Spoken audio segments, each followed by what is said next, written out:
Morning everyone and welcome to the latest edition of On The Whistle, where we're going to be having a chat about Sunderland 1, Portsmouth 0, and I'll be chatting through all your questions and comments as per. Thanks so much for sending them in. Nice to have another Sunderland win to talk about. It's been a really positive start to 2025 so far. Albeit, I think yesterday was obviously a very different kind of occasion to the Sheffield United game. I think Sunderland were obviously short of their best. It was quite an odd game in that actually the opening exchanges of the game, I couldn't really believe what I was seeing. I think we'd all been really impressed and really pleased with how effective the 4-4-2 had been against Sheffield United, how dangerous Isidore and Meander had been in attacking the space in behind Sheffield United's defence. And I think we thought this game was going to look completely different, and Portsmouth might try and sort of shut down that space for Isidore and Meander, maybe defend with a little bit of a low block. And actually they were super aggressive pretty much from the start and whistle. You know, at times when their goalkeeper was taking goal kicks and set plays, they had pretty much 5 players up on Sunderland's front line. And obviously it cost them in the 7th minute when Sunderland nicked the ball back, and again we saw that combination up front work really well. Meander with a lovely pass to Isidore and a fantastic finish from Isidore. And I kind of couldn't really believe what I was seeing. I couldn't really get my head around Portsmouth's game plan. And then in fairness to Portsmouth and their head coach John Massinho, I think that for a passage of about half an hour after that, you could actually really begin to see what the game plan was. I think, to be fair, they actually had some joy sort of pressing quite aggressively, getting a lot of players high up the pitch, quite direct in possession. But the main thing about that was that I was quite impressed was they were getting a lot of players actually around their centre forward, so it wasn't aimless. They were actually being quite brave in what they were doing. And so, to be fair, I think they made it a really uncomfortable first half for Sunderland. Sunderland did finish the half really well. Obviously, Wilson Isidore has that goal that he scores where he was offside, but it was a matter of inches really, a really nice move. And then a couple of chances for Meander. The penalty claim where I think there was a bit of contact, but he probably goes down too easily, so I think you can understand the penalty not being given. And then the other one where he connects quite nicely on his right foot, but puts it into the side netting. So I thought half-time came at a good time for Portsmouth, and they actually kind of reset really well. Started the second half well again. Anthony Patterson got away with a little bit of a poor kick out, a couple of other sloppy pieces of play. And yeah, I thought that again, Portsmouth had reset, and I thought they were playing pretty well, causing Sunderland some problems. Red card changed it, obviously more good play from Isidore, more good awareness, good speed, forces the red card from Marlon Pack. For about a 15-minute period after that, I thought Sunderland did well and were unlucky not to score again. Rob Atkinson made what I thought was a brilliant block from Eliza Meander after a lovely bit of play between Robertson and Hume down the right flank. Couple of shots that deflected just wide, couple of big interceptions. I thought Sunderland were playing pretty well, but they didn't get that second goal. And I think what we saw at the end was Portsmouth almost just their strategy. I think after the red card, which again I thought was fairly sensible. Their strategy was just to sort of hang in the game, and then the last 5-10 minutes they got some strikers on, got some more players in the final third, and just started bombarding the box. I thought Sunderland looked very, very tired in that phase of the game. They were really struggling to retain possession. I think you could see there was some fatigue in the decision making. But on balance of play, I do feel that Sunderland was deserved winners. That was definitely not Sunderland at their best. I thought it was a difficult game for them in tricky conditions. But I do think on balance of play, ultimately they created by far the bigger chances throughout the game. Josh Murphy obviously missed a big chance for Portsmouth in the first half. There was that brilliant cross from the right towards the end, which could have dropped anywhere. And yes, Portsmouth could have scored from that. But by and large, I think if you look at the number of shots Sunderland had, the number of shots on target, the number of big chances they created, I do think that even though this was a difficult game and Portsmouth's sort of game plan was actually quite close to coming off in some phases of the game, I do think that Sunderland deserved the win. And ultimately, it wasn't their best performance, but I think it was a day about just staying in touch with the top two. It was just about getting the result. And I think when you look back on it, it's a festive period that's been frustrating at times in terms of obviously the late goals against Blackburn and Stoke. It could have been better, but I think ultimately when you look at how small Sunderland's squad has been through this period, how stretched they have been with injuries, I think to take 10 points from 5 games over the festive period is a decent return. And I think we have to keep it in perspective that they're 2 points off the automatic promotion places, and they're now 11 points clear of 7th. And I think that is a fantastic position for them going into the rest of the season. So let's have a look at your questions. There were quite a few along a similar theme, but the first one from Zeus Steelick says, was Alese second sub tactical or injury based? So we spoke to this with Régis Lebris in his post-match press conference. He basically just explained that Aji had been feeling ill, wasn't well at all, and with Sirkin kind of fit and ready to go, he felt it just didn't make any sense to sort of ask Alese to push on through the second half. It just made sense to make the substitution. So yeah, certainly not tactical, but also, you know, no real concerns about Aji other than he's just feeling poorly. So we hope he gets well soon. I thought Second had a really good second half. I thought he looked really back to his sort of live wire self. I thought he offered a bit of an outlet overlapping from Aushish, and I thought that helped Sunderland create quite a few openings in the second half that something more could have come from. So I think that was a big positive from the day for me. I think that Serkin hasn't played badly by any stretch of the imagination since he came back from his wrist injury, but he definitely looked like he'd lost a little bit of rhythm going forward that he had at the start of the season. So I was quite encouraged by that. But nothing to worry about on the Alese front. Obviously, we hope Aji gets well soon, but by all accounts, he should be back and available next weekend. So hopefully nothing long term to be concerned about there. A few of you asked along a similar theme. So Chris says, stick with 2 up top or revert to 1 once Rig is back. Chris Little says, time to go back to the tried and tested formation, I think. We are way too open and we'll get punished against better sides playing 4-4-2.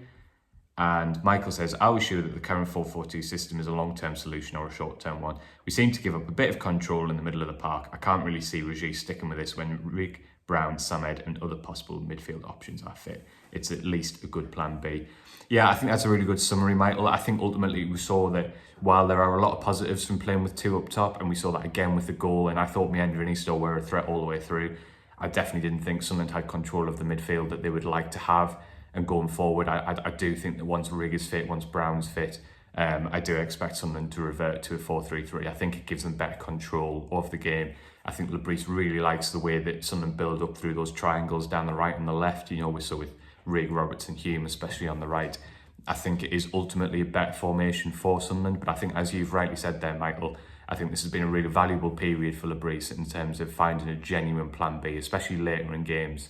And in certain situations where Sunderland are happy, for whatever reason, for the game to be a bit more open, or they feel that the game's open enough that they can use their pace on the break to really hurt teams, then it's something they know they can go with. But for me, I prefer Sunderland in a 4-3-3. I think you saw yesterday they didn't have the level of control over the game that you would like them to have against a team that has been struggling away from home all season. So I definitely think we saw the downside of the 4-4-2 yesterday when we saw the positive of it against Sheffield United. I think realistically, there's so few teams now in the modern game that actually play a 4-4-2 because I think the control of midfield has become so important in the modern game. Thinking off the top of my head, maybe if you folks can think of any other examples, stick them in the comments. But you know, Simeone's Atletico Madrid are pretty much the only very, very successful 4-4-2 I can think of in recent times. They obviously had a very, very distinct style. It is not the road that Sunderland are going down. You know, Sean Dyche has obviously had a lot of success, especially at Burnley in the Premier League. Again, a very, very different style. So I think that it's a good plan B. I'm not sure I see it as the kind of formation that someone can play week in, week out. The only caveat I would say to that is that I asked Lebris about this a little bit after the game, whether he felt that the lack of control Sunderland had showed the downside of playing with a 4-4-2. And the one thing he did say was that he actually felt that the main issue really was that just Sunderland didn't find it particularly easy to control Portsmouth and their direct style of play. So he basically just felt that Portsmouth were winning too many first contacts and too many second balls, which made it really hard for Sunderland to sort of get their foot on the ball and really dictate play for long periods. So I think his implication was that actually, in this particular occasion, maybe a third midfielder wouldn't have made all that much difference because it wouldn't necessarily have helped Sunderland win more first contacts and more second balls.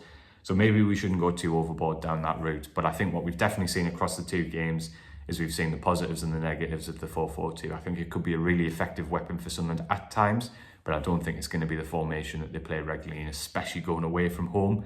I think certainly if they're still playing quite a front foot open style, I think it's going to be quite difficult for them to play 4-4-2. So one to watch. I think it's definitely a really effective plan B, but let's see going forward how often Sunderland use it.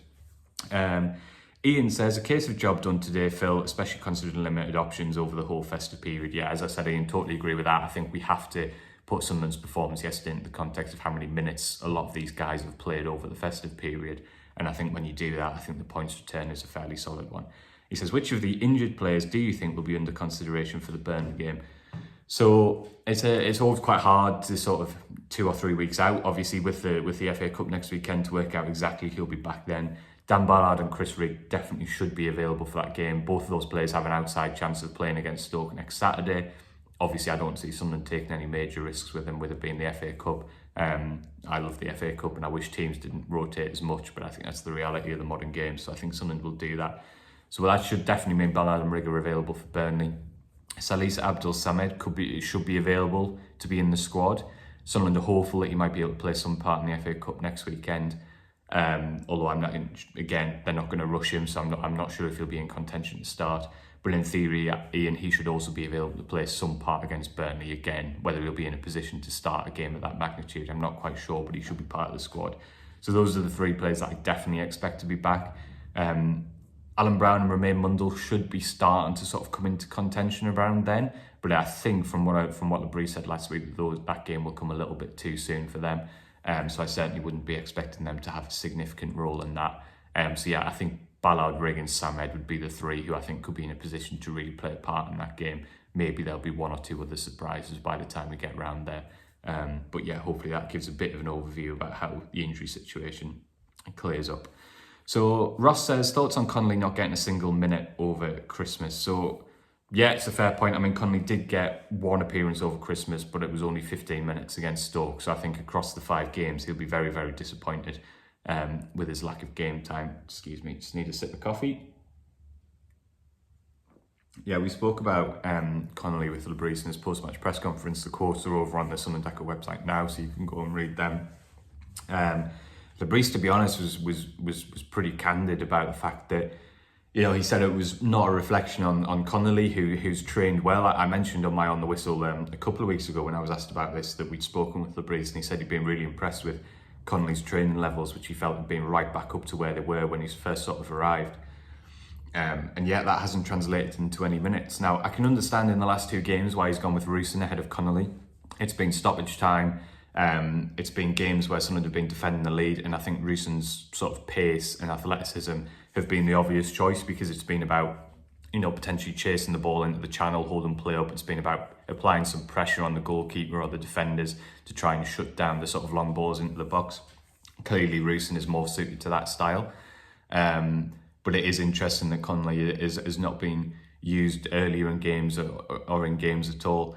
And like I say, Labrie was quite candid that you can understand, you know, he sort of said, look, you know, Isodor's and Mienda's performances kind of speak for themselves, which completely accept. But he was quite candid in saying that, you know, Aaron's going to have to be patient, really. There's no obvious route into the team for him at the moment.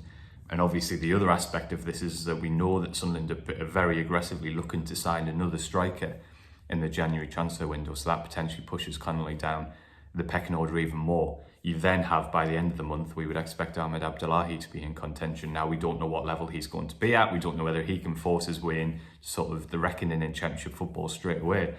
But I think it's fairly clear that it's looking tricky for Connolly to get regular game time at the moment.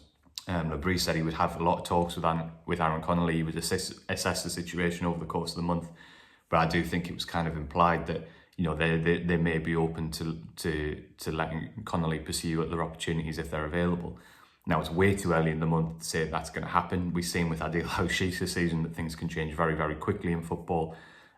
So who knows? There might well be an opportunity for Connolly against Stoke this coming weekend. You know, we don't know if Sunderland are going to recruit in time. I would imagine, we'll come on to it in a little bit, but I would imagine they'll want to rest one of, if not both, of Isidore and Mienda. So that could be a way for Connolly to get his opportunity, and fingers crossed he can kind of take it and force his way into Labrie's thinking. But at the moment, for sure, Ross, it's looking difficult for him to force his way in, and with only a few months left on his contract, maybe there'll be a decision to be made. But I think it's a little bit early in the month to be definitive on that, and it's one that we'll have to wait and see how it goes. So Mark says, we made heavy work of that, which inevitably brings up the seemingly constant substitutions question. But let's twist it. You're the manager. What changes would you have made and when? That is a cheeky question, Mark, because you're going to show everybody that I don't know what I'm talking about. So I'm not entirely sure I'm a fan of that, but let's get involved anyway. Listen, I've been more sympathetic with Labrie's sort of stance on substitutions over the festive period than I have been previously in the season. There have been times earlier in the season where I felt quite frustrated. I felt that there were players on the bench who could have been used, who could have made an impact, who could have freshened things up. I think when you look at the bench over this festive period, it has been really, really young, really, really inexperienced. And I don't think there have been too many occasions in games where I've really felt that more subs was what was required, really, to be honest. Yesterday, I thought the Alexic Rauchif sub was a good one, but I would have made it 15 or 20 minutes earlier. I thought that Aushish did look tired. Been really impressed with Aushish. I've got a lot of respect for the way he's forced his way back into the reckoning, and I think he's made some good contributions. I do also think that in the last couple of games, inevitably, he's looked fatigued in the second half. You expect that. He hadn't started a game all season, and then he's played kind of 3 games in a matter of days over the festive period. I thought Alexic, he's got a real bit of pace on him and he's got a good touch, and I thought bringing him on the left wing for a bit of extra energy was the right move. I just thought it was a little bit late. I would have liked to have seen that 15-20 minutes earlier. I would have also looked to bring Meander off probably 15 minutes earlier. I can understand why Lebris was reluctant to take him off because he was still getting opportunities. The way that Portsmouth were pushing bodies forward, I think Lebris knew there would be space on the break, and we all know how Meander, how dangerous he can be in those scenarios, so I can kind of understand it. But I do think you saw some fatigue, a little bit like Aushish, you saw some fatigue in his decision making. So I would probably have 15-20 minutes earlier. Personally, I would have brought Connolly on, giving him an opportunity to sort of get on the ball. I think there would have been space for him. Let's see what he can do. So to be honest, I wouldn't have done too much differently. I would have brought Meander off and I would have brought Aushish off earlier. So I would have made those changes a little bit sooner. But yeah, I think that broadly speaking, Mark, I'm a little bit more sympathetic over the last few games. I do think it's going to be, I do think that the decisions have made more sense in the context of where Sunderland's squad right now is. The question is, from the evidence earlier in the season, is are we going to see much change when those options are actually there later in the season? I don't think we can say that with any certainty, so we'll have to wait and see on that one. So Danny says, would you agree we need another experienced centre-half, a defensive midfielder and a fox in the box this January to push for a top 2 spot?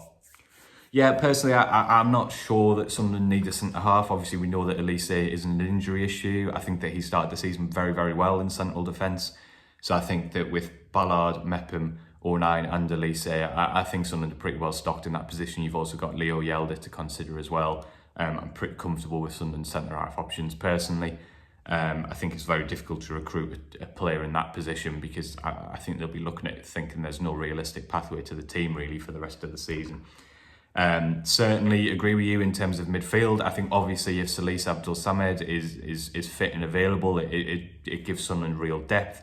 But we just can't hang our hat on that at the moment, given how long he's had absent. Lebris actually confirmed, you can read the quotes, although you'll have to go back a few days on the Echo website, saying that Sunderland were looking for a midfielder for that exact reason. So I definitely think that the club are in agreement with you on there, Danny, and certainly up front. Although I think Isidore and Meander are doing brilliantly, which is great to see. I think we all feel another striker would be really valuable. And Sunderland are definitely looking to do that as well. So hopefully, Danny, if all comes to fruition, I think by and large you'll be quite pleased, but let's see what happens. Moving on a little bit, Stu says 11 changes for Stoke. Personally, I think the fact that we don't really rotate between league games means we have to rest everyone for this one. Plus, I'd really like to see Jones and Ogunsui get an opportunity. So I largely agree with you, Stu. I really winds me up when teams write off the FA Cup. I love the FA Cup. I think it's an amazing competition. So many happy memories from following Sunderland in the FA Cup, and I wish teams would make a go of it. But I kind of agree with you. I think they also have to be pragmatic. I think the situation that Sunderland's squad in right now, I think there are a lot of players who've played too many minutes out of necessity over the festive period and they need a rest. So I don't think there's any doubt that Sunderland have to rotate. Will they go as far as to make 11 changes? I think you've got to be a little bit careful, Stu. I think there's a risk when you put too many young players in at once and in new partnerships in a new environment. It can sometimes do more harm than good if they're not able to show what they're made of in the game. I think you've got to get a little bit of a balance so that the young players that you do put in are given the best chance to perform because they've got players in a bit of match sharpness and also with a bit of experience around them. So I see some fairly significant changes being made for sure. I think Simon Moore will play in goal. I think there'll definitely be some defensive rotation. I think Leo Yelder will definitely come in and play. I agree with you. I think Harrison Jones will get an opportunity in midfield. I think it'll be a really good opportunity to look at him. I'm not sure whether Ogunsui will get a start because I think maybe he'll need to give Connolly and Meander some minutes in case he does need them in the league moving forward. I think it's a valuable opportunity to get some minutes into them from the start of the game. But I definitely think Ogunsui is sort of a very obvious option to come off the bench. So I could definitely see sort of 5, 6, 7 changes, Stu, 100%. And I do think Sunderland have to be pragmatic about that game. But I do think it's important that you have a few experienced campaigners in there as well, just to balance it out. I'm looking at, as I say, I think Connolly, talked about him before, maybe having a bit of an uncertain future, but I think it's a good chance to have a look at him. I think maybe someone like Luke O'Nien might play just because we know how robust he is. There's obviously sort of a few days either side of the game to rest, and someone like that could be really invaluable for the younger players who do play. But I agree with you, it'd be nice to see those guys get an opportunity. I certainly think Harrison Jones would definitely be one who's going to be in contention for a start, so it'll be great to see how he goes. And there you go, 20 minutes, so I've done it again. Thanks so much for watching. Really nice to be chatting about Sunderland winning games with you. And yeah, we'll be back later in the week. In the meantime, keep your eye out on the Sunderland Echo website, because we will have stacks of not just match content, but absolutely loads of January transfer window content as well, so you can follow all the latest on there. Thanks for watching.